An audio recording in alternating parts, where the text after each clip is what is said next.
Well,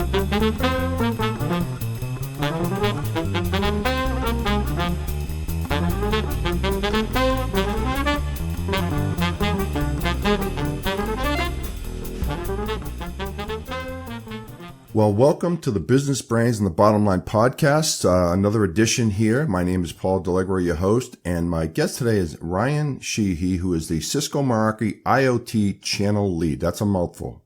Welcome to the show, Ryan. Hey, Paul. Thanks for having me on, man. Excited to talk to you.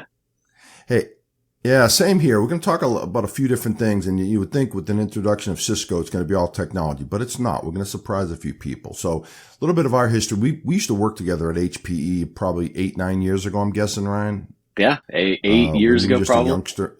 Yeah, I was fresh out, man. Somewhere around there. So we became friends.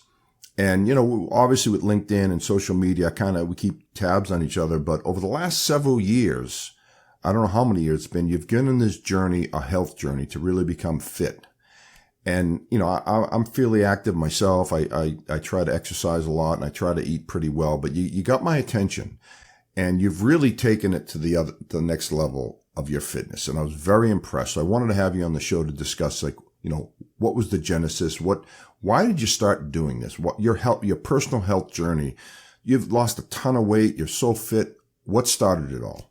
Yeah, I wish I could say it was like I just woke up one day and knew I needed to get better and wanted to, you know, it was like all good and happy and roses and rainbows. Unfortunately for me, it was a really rough point in my life where I was going through a lot of mental anguish, emotional anguish.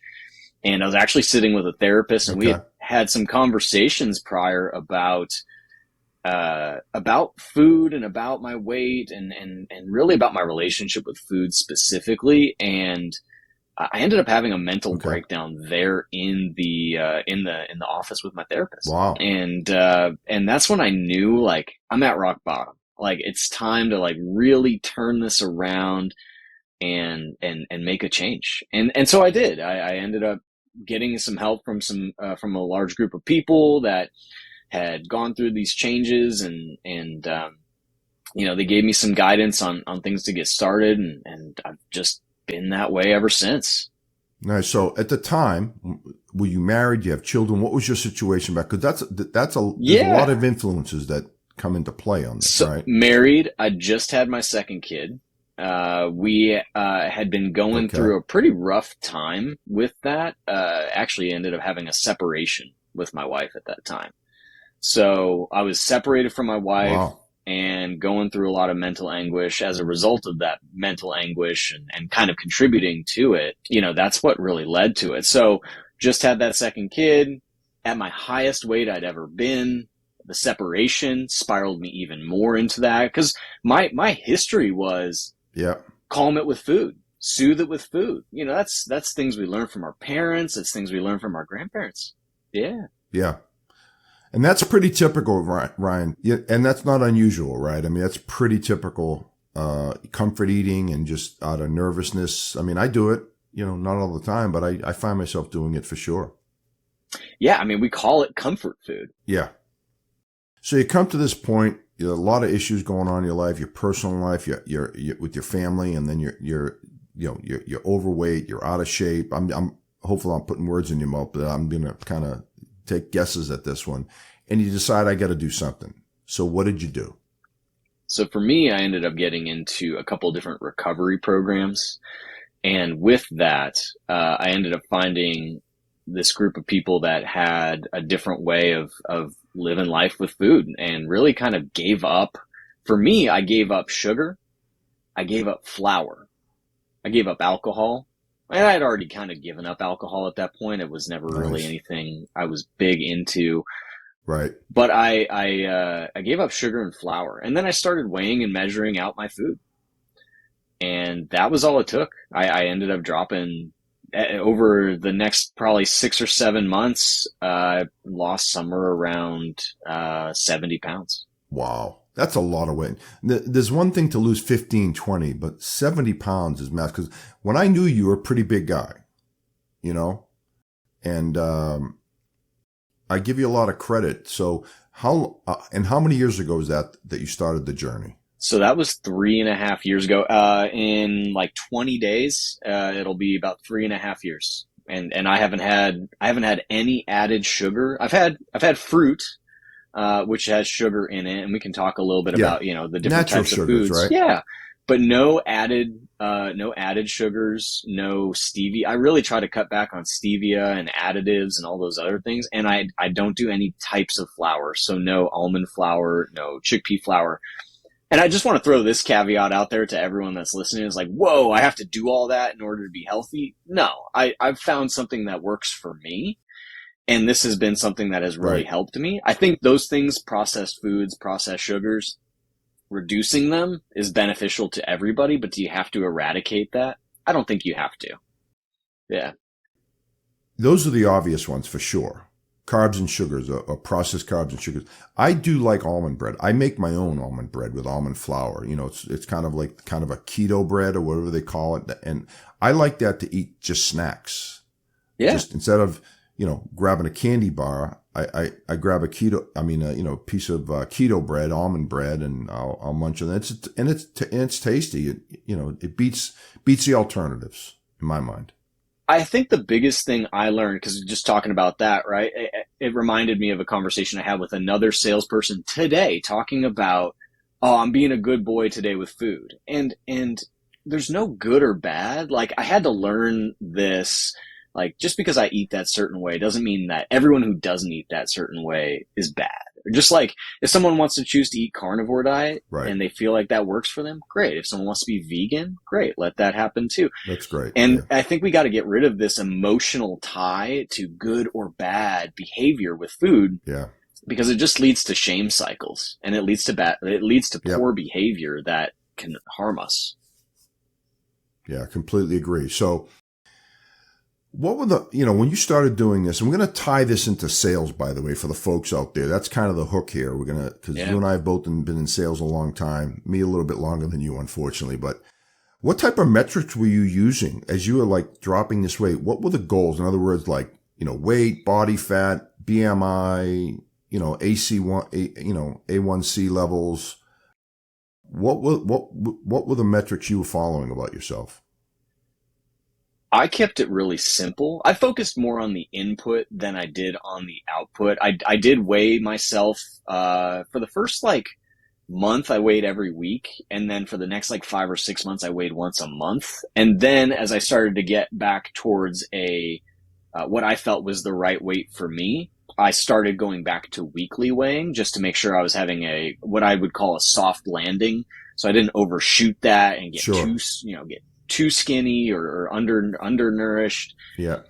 So I did weigh myself, but most of it was weighing the input. Weighing what I was putting into my body was probably the biggest metric. If I could go back, I would have liked to measure my body fat percentage, either doing a DEXA scan once a quarter or even an in-body scan, which a lot of gyms have an in-body scan. Both are directionally accurate. Because losing weight doesn't always tell all the story. Muscle weighs more than fat. Sure. A lot of people know that. Yeah. If you didn't, news for you, muscle does weigh more than fat. And also, anytime you lose weight, you will lose muscle. What you don't want to do, especially if you're over 40, you don't want to lose too much muscle because it's a lot harder to gain it back. Yeah. And so I have one of those digital scales that measures 18 things. And it's pretty cool. I don't know how accurate it is, but at least it's a baseline. If you get on that same scale on a regular basis, when you lose weight, you see the numbers changing. So that's what I do. It works for me. And it's a good way to not let that number get either too far ahead or too far below, because sometimes you can get too thin, right? Yeah, and we're good in sales, right? Metrics are a healthy thing, and in sales, we're used to tying to a metric and tying to a goal. But also we can get lost in the metrics, especially if you're in sales management, right? Sales management loves to get lost in the metrics. And we know as sales folks that doesn't drive the actual sale. It's the activities that we have to do that we know are going to drive it. Yeah. Yeah. All these first level managers that live by spreadsheets, I can't stand any of them. I didn't say that, did I? No. And we don't, no, you didn't. I didn't hear it. But you also don't want to do that with your health journey, because while it's important to have some basic metrics, like you want to know where you're at in percent to quota Yes. and all these other things, but you don't need to do that maniacally with your health journey. Just like we know as a salesperson, we don't have to do that in our sales journey either. Yeah. And it's really just finding the metrics that you want to know. Like if you're borderline pre-diabetic, probably knowing your A1C or knowing your blood sugar Right. levels, even if you're just doing that monthly or quarterly blood draws, like that's good. If you just want to measure your weight, which by the way, obesity and body weight percentage are a huge pre-indicator for prediabetes, diabetes, cancer, Yep. all these other things, like knowing all of that, I think just for me, body weight was just the easiest one to track. And you touched on something. If I think obesity is the number one cause of most diseases in this country, and if you look around this country, how heavy everyone is. I just came back from Europe. I was a week in Ireland, a week in Scotland, a week in Italy. You don't run into fat people over there. I'm not saying you don't run into a few, but overall, everyone's pretty lean. And the one thing, I'll give Italy for an example. You order a plate of pasta. You order one in Texas, it's this big. You order one in Italy, it's this big, right? So it's quantity, portion controls, like you said. And I didn't have that. I still don't have that. I eat to a container, and that's why I measure out my container. Right. And so, because if you give me a king size bag or whatever, I'll eat that whole thing. Yeah. And so that's why I just try to measure what I'm eating. Yep. I've also gotten to the point where, and we can talk about this later on in my health journey, I've run ultra marathon and I've done a lot of endurance running. I also have to make sure I'm eating enough. Right. As well, because, and which is crazy. I never had that problem growing up. I was always worried about eating too much. Right. And now it's shifted as I've gone on this journey to making sure I'm getting the right nutrients and the right nourishment for my body. Yeah. Your body's so locked in right now and your metabolism's probably at such a good pace that, you're burning it versus sitting on the couch all day, right? Yeah, and I think I would have told you 3.5 years ago, I would have told you I had a terrible metabolism. I would have told you I'm a slow burner. I would have told you I'm easy to gain weight. I'm what do they call it? An ectomorph.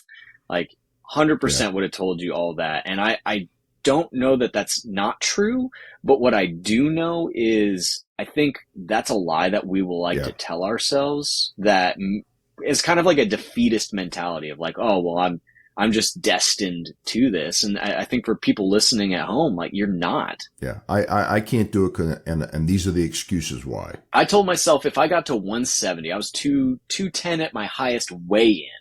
I probably got up to 220 in my deep spiral. I told myself if I get to 170, that'd be great. That I hadn't been below 170 since I was an inside sales rep at HP. And I told myself, if I get back there, cool, I'd be happy. And here I am, I'm 150. And I haven't been above 155 in 3 years. That's awesome. And so, don't limit yourself either. Don't go to the extreme of like, well, I got to get down below 140 for me. Like I actually got down to 143 at my lowest and found out that I didn't function very well. And so, added some more food back in and make sure I'm getting enough. You just got to find that right weight that works for you. Yeah. Yeah. And that's a good point. I've always said I ask people when they go on their fitness journeys, what's a good number for you? Because a good number for you may be 180, a good number for the next guy may be 200, 210, because different frames and all that. And I think everyone has a number. I think everyone has a perfect number that they should be at, in my opinion. Yeah, exactly. Right. And we could listen to like what the BMI says and all these other things, but they don't, that's the N of Sure. one is so important. Just to draw the sales analogy again, right? We get a quota given to us. We know what our most likely is. And we know that if we hit that most likely, like we did our best job, we did our thing, or maybe even our stretch goal. Whether or not that hits or exceeds quota is kind of beyond us, because that's something that's given to us. And it's the same thing with weight. Like, set your goal, set your stretch goal, know what you can do, and go for it. And then if you've done that, you've done the right work. Yeah, and it's a journey. That's I think one of the biggest mistakes people make is I said, look, I told people this is a lifestyle change. This isn't, you're going to do this for a week and then you can go right back to what the old ways of doing things. This is a lifestyle change, period, end of story. Yeah, and the easiest way to get started on it, because it might seem daunting on the life. When you say that, right? Like, oh, it's a lifestyle change. Oh, I got to do this forever. Oh, you know what? What's gotten me to 3.5 years is I do it today. And then I'll wake up tomorrow and I'll do it tomorrow.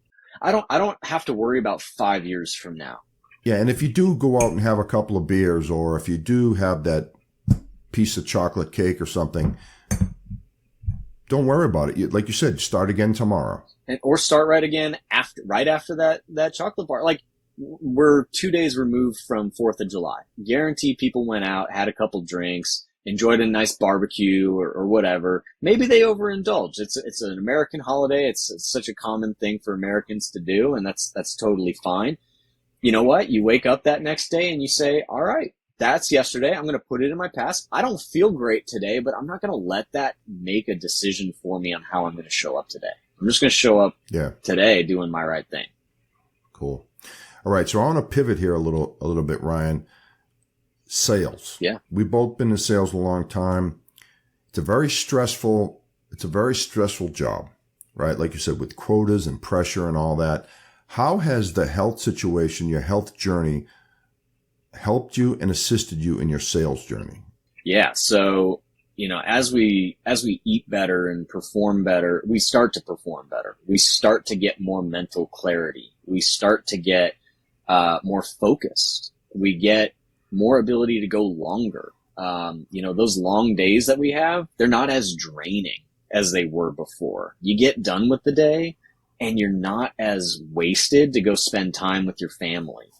And that's really kind of been the big thing for me is I know I'm not going to wake up tomorrow feeling like crap. I might feel really dead tired at the end of the day because it was a long day, and then my kids and my wife, and they all needed something from me. The business needed something from me. But I know once my head hits that pillow, I'm going to fall asleep. I'm not going to have any issues falling asleep because I feed my body with the right content. I know I'm going to get good quality sleep, and I'm going to wake up tomorrow and I'm going to feel refreshed like yesterday didn't even happen. And by the way, that includes when I go run a half marathon. I'll wake up tomorrow. I might be a little sore, but I'm going to be ready to go.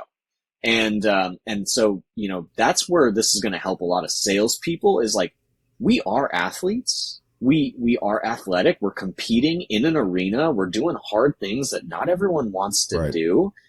And the more you treat your body like an athlete, the better you can recover, the better you can show up, and the better you can serve other people.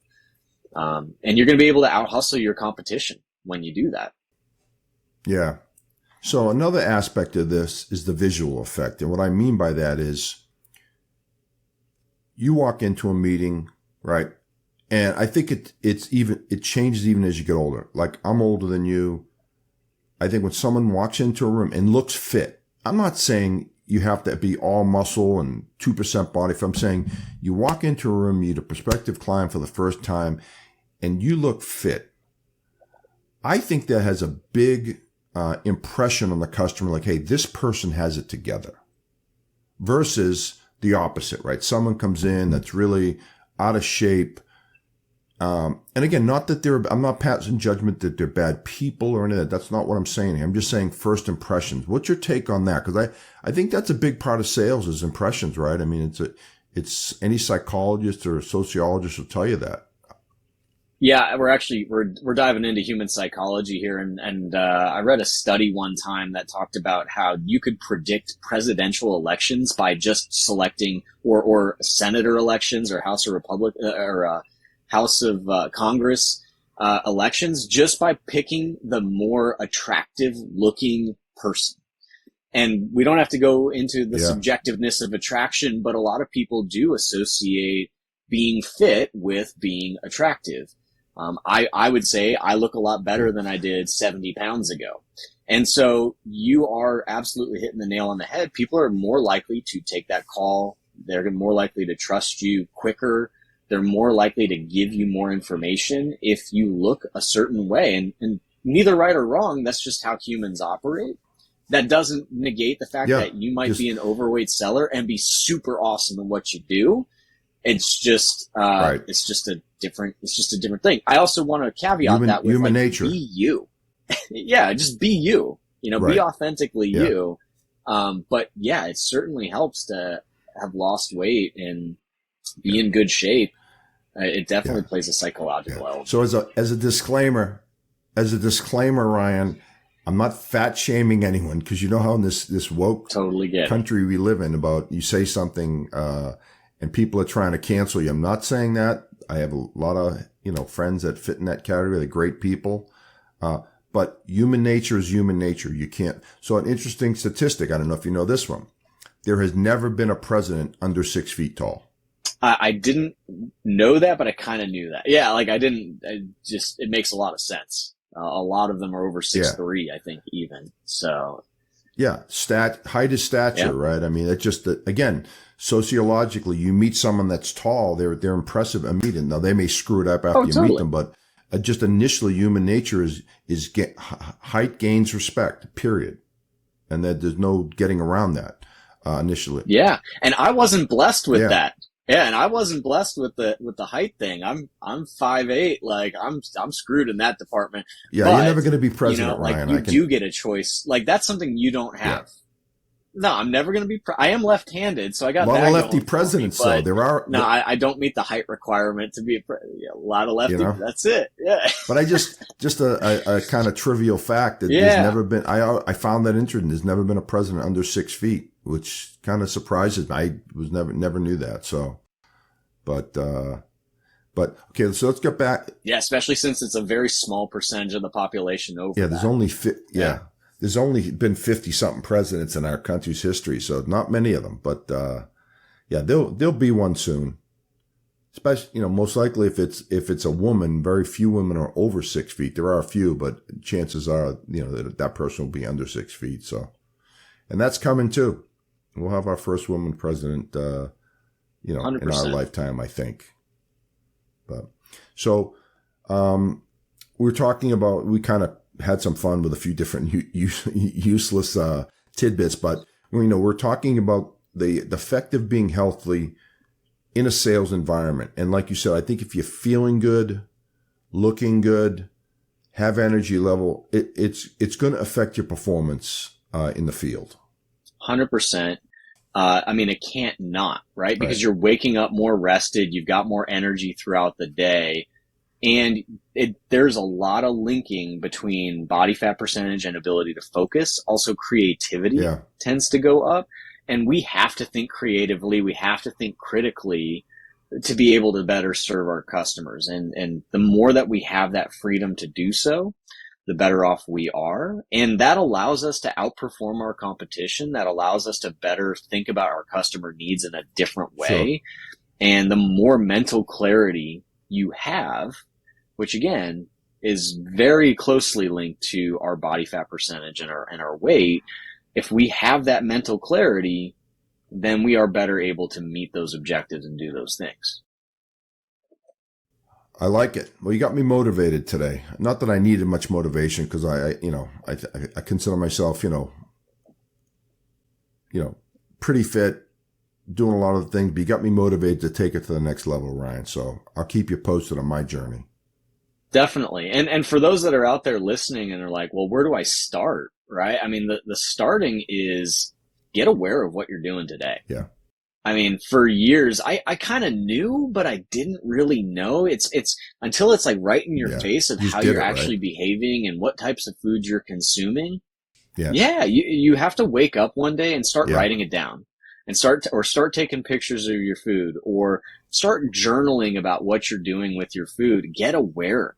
And once you're aware of what you're doing, then you can start to take action. Okay, I'm drinking a soda every day, or I'm eating ice cream every night. All right, let's just eradicate that. Small changes, right? I go out to a holiday. Yeah, small changes. I ended up making a big change, but I needed that in my life at that point. Not everyone needs that right off the bat, and they don't want that for long-term success. Make some small changes, incrementally change, and then let it go. Just start to go with it and go along for the ride. And I would say try it for 90 days. Like Yeah. for me, if you don't do it for 90, everyone says 30 days creates a habit. 90 days creates a lifestyle. Yeah. You I would really agree need to with that. create the lifestyle and stick with something for 90 days and avoid the fad diets. Avoid the like, I Yeah. got to eat paleo. I got to eat carnivore. I got to do intermittent fasting. I got to do this. Like, just start with a basic, simple change. Don't overcomplicate it and do it for 90 Yeah. days. I guarantee Yeah. you're going to see a result. I told people, if you want to make some changes, cut out carbs and sugars and don't eat past 6 o'clock. I mean, those 3 minor changes would help you. Simple as that. And then you build on that, 100%. But we Yeah. could go on forever in this. Yeah. I want to talk about what you're doing now and how you're doing it. So you work for Cisco, but you're also living in an RV right Yeah. now. So talk about that a little bit. How is that affecting everything? Because that's got to be, and you're married with kids. So, tell us a little bit about that. Yeah, married with let's 2 have kids. some fun with that. Yeah. Let's have some fun with that. Yeah, after after our initial separation between my wife and I, required living in a separate space, we kind of played with the idea as we were getting back together of getting an RV and trying that out, and the idea kind of slipped into, well, what if we started Airbnb-ing out our house and kind of playing the hospitality host game and trying a bunch of different things, and we're like, all right, well, we got to find an RV that's big enough for the family. And we did. We found like a 47-foot, I call it a hotel on wheels or an apartment on wheels. And we decided to make that shift. And, now here we are almost a year later, and, our house is getting booked up 18, 19 nights out of the month. So we're pretty much full time in an RV. You'd think like, well, how are you doing all your cooking? I mean, I cook in an RV. We go back to the house. We go back to the house, and if it's empty, yeah, I mean, when it's not booked, and we just need, if it's not booked, and we need a little bit of space, and we've got a pool up at that house, and if we just want to have some rest and relaxation, it's a great place to go for sure. Yeah, unbelievable. I think the pandemic helped people do this, because I know more people that went on the road, or some people that were living here in Texas would say, "Hey, my parents live in Pennsylvania. I'm going up there and just going to work from there." And I think that opened the doors. I know another person that I think I may have mentioned to you earlier that lives in New Jersey, works for a manufacturer. They took all this stuff, put it in storage, and he and his wife just travel the country, and they work remotely. They do it like a month here, a month there. We would have never thought about that before the pandemic, I don't think. No, I think you saw a lot of the van life living and people just trying to get out of they didn't want to be confined, so they wanted to get out and about. Yep. We didn't do that during the pandemic. We had no problem. I mean, we kind of went the other way. We turned our home into a castle resort. We built the pool, bought the sauna. Sure. We did all these other things Nice. to kind of make it like a resort at home. And then after, we were like, well, we just built all these amenities that everyone would love access to. Let's charge people to use it. So it turned into this other thing for us. Yeah, it's a great idea. Yeah, as long as I've got access to an airport as a seller, I can get wherever I need to go. I'm 30 minutes from an airport, so it's not a huge deal. If I need to go travel, awesome. I go travel. It's working for you guys. Like I don't think that would work for everybody. But man, I give you a lot of credit. It can have its moments, I'm sure, but it sounds like you got a beautiful RV. You're making money on your house. Eventually when your kids start going to school, and you gotta pick a spot for them to go to school, right? I'm sure it'll have a few challenges, but I think you'll figure it out. Yeah, as life throws different things, you just got to kind of adjust. So is what it is. But yeah, here in the RV, we're all set up. We've got our Cisco Meraki wireless and our Cisco Meraki cellular gateway, so I don't even have to use the crappy RV park Wi-Fi. I've got my own that I use, connected to AT&T, and nice. Off we go. It's been really nice. Well, it's a good segue into Cisco. That was a good plug for Cisco, by the way. I like that, how you just worked that right into the conversation. But all kidding aside. Yeah, you want to start your RV, go buy a Cisco Meraki gateway. There you go. So tell me a little about what you're doing at Cisco. I see you're an IoT channel lead. What does that mean? Yeah, so Cisco Meraki about 5 or 6 years ago came out with their first line of cameras. So video surveillance cameras, video intelligence cameras, focused on kind of cloudifying that space. For those that aren't familiar, a lot of traditional cameras that you'll see going out in the parking garage or in a Target store or whatever, those are usually connected back to a server. And for anyone who's not familiar with Meraki, it's all about cloud first for everything. Yep. And so that's what we did is we created cameras, and now we've grown that business to where it needs a separate team focused entirely on it to continue growing in it and accelerating it. Meraki's also since launched environmental sensors for temperature, indoor air quality, vape detection, water leak detection, all kinds of different things. Yeah. So the portfolio has expanded, the cameras have expanded, and I support that in helping build our route to market with existing channel partners, new channel partners, getting them up to speed on how they can go and take this technology to their customers. Yeah. What's your patch, by the way? The Americas. The whole Americas. Wow. I go down to Chile, up to Canada. Yeah, we're everywhere. Wow. Holy crap. It's a big patch. So you are traveling a bit. And I would think tying this back into sales is, the fitter you are, the more you can withstand the traveling, correct? Yeah, well, and there's an element to being a sales rep, right? We are on the go. We're doing customer meetings. We're doing happy hours. We're traveling to customer events or trade shows or whatever. And it is really important to have a plan for that. And so that was one of the biggest things I learned was how to create a plan to go and support this lifestyle change that I've made. And so part of my travel preparation, as in addition to making sure I got my laptop and my charger and that I got enough socks and underwear for the bag, I also look at the restaurants I'm going to go to. I look and see when I'm booking my hotel, where am I going to book that? Where's the nearest restaurants? Where am I taking my customers out to? Where do they want to go? Right. Okay, cool. They want to go here. What's on the menu that I can have?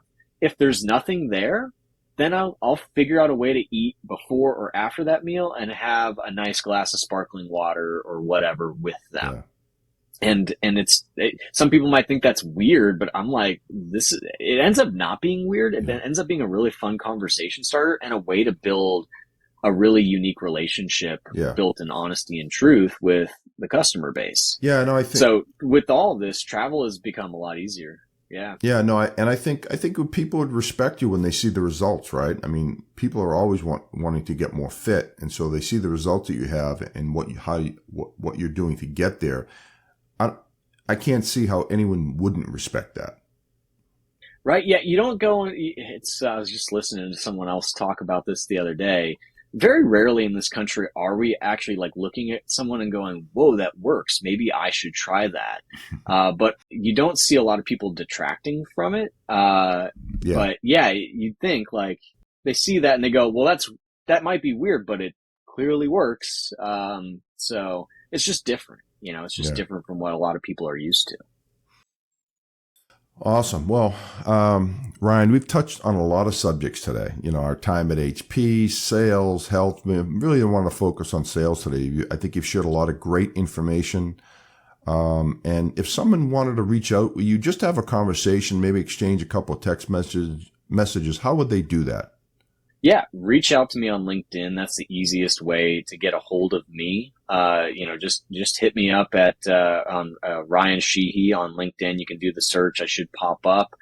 I do a lot of posts on there around general health tips, sales tips, different things to think about as you're going on a health journey. So that's a great place to just kind of dip the toe in. And then I also have started a small group of salespeople, sales leaders, even CEO of a company who are trying to get better with their health and going on that journey with me. So if anyone is interested in going deeper, that option is also available to them. Again, all they have to do is just reach out to me. And LinkedIn, like I said, best way to get a hold of me. Well, quite honestly, you and I know each other for a while, but that's how I refound you. I started noticing your posts and your health journey, and I thought it'd be a great topic. Give us a chance to reconnect, but I also thought it was a great topic for a podcast because it's